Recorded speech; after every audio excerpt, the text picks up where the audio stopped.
Meetings are an important part of every leader's routine, but that doesn't mean they can't be effective. In this lesson, we're going to tell you some of the tips and tricks that are going to help you make sure that your meetings are most effective so you can get ultimately more value and gain your time back and use it the right way. You know, when we think about meetings, we have to realize this is that we're probably going to be in quite a few. Your time is at a premium though, because you have to become this expert at holding and participating in meetings to really truly be ultimately effective. So there's some essential things I think that you need to know that's going to help set you up for success. First thing is first though, you have to determine whether a meeting should happen or not. Because the truth is that there are other forms of communication. It doesn't have to just be a meeting to pull people together.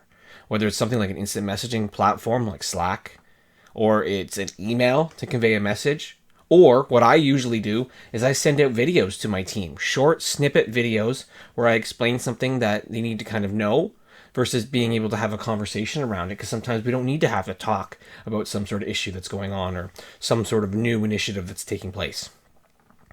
The second thing you need to realize is that not everyone needs to be invited to a meeting. Because look, not everyone needs to be there. And oftentimes, you might not even need to be there as a leader. So you have to decide who ultimately is required at a meeting.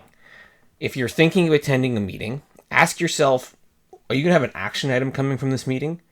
Do you need to be there, or could somebody be sent in your place? Could you delegate to someone else?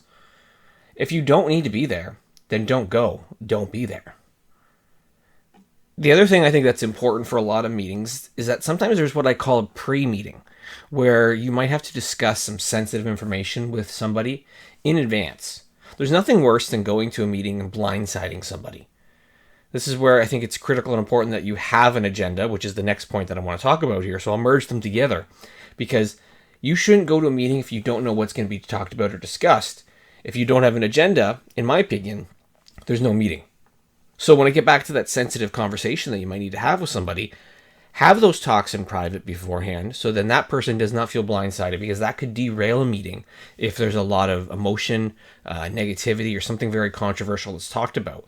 The pre-meeting before a meeting with more people can be very valuable, and it's going to maybe save you some headaches, some aggravation, maybe some frustration, and ultimately cut down on some of the drama that might happen in a meeting. Don't blind somebody is basically what I'm trying to say.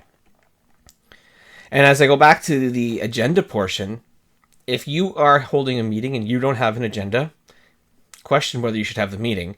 But if there's somebody who's sending you invites to attend a meeting and there's nothing there, there's nothing indicating why you should go, why you should be there, don't be afraid to ask them, is this something I need to attend? Or what's the nature or the purpose of this meeting? Because again, your time is valuable. You only have so much of it as a leader. Speaking of time, though, you have to figure out if there is a meeting that needs to happen, are you allocating the appropriate amount of time, right? It can't be too long because you're going to lose people, but also can't be too short that it's just ineffective and then you're going to have to book another meeting, a meeting to follow up on the meeting. So make sure that you're trying to figure out what is the ideal allocation of time. I know that a lot of calendar platforms, like say Outlook, they really default to like an hour setting or maybe a half hour. So find that sweet spot of where you need to be. I think there's value sometimes in just having meetings that are not the hour, the half hour. Maybe quick 15-minute meetings and you can get a lot done. Or maybe a 45 instead of an hour. But really stick to that time frame, because that's going to give you a little bit more structure and ultimately make you more effective. The last thing I think that's so important when it comes to having more effective meetings is making sure that everyone knows their role.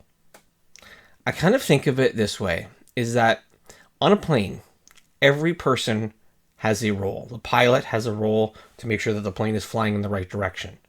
So that, in my opinion, from a meeting perspective, that's the same thing as the person who's running the meeting. Now, there's flight attendants that are helping provide support and service. Well, that could be something like someone taking notes in a meeting, or someone who's kind of making sure we're watching the time, we're staying on track. You see, in every meeting, there needs to be some roles that are defined, but what's really missing in a lot of meetings is that person who actually takes notes, who captures the action items and shares them after the fact.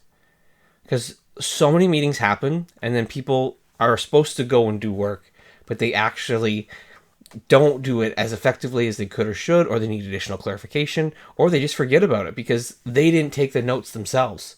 So if one person is definitely capturing notes and action items that is agreed upon, and then sending that out to everybody, it's going to be more effective.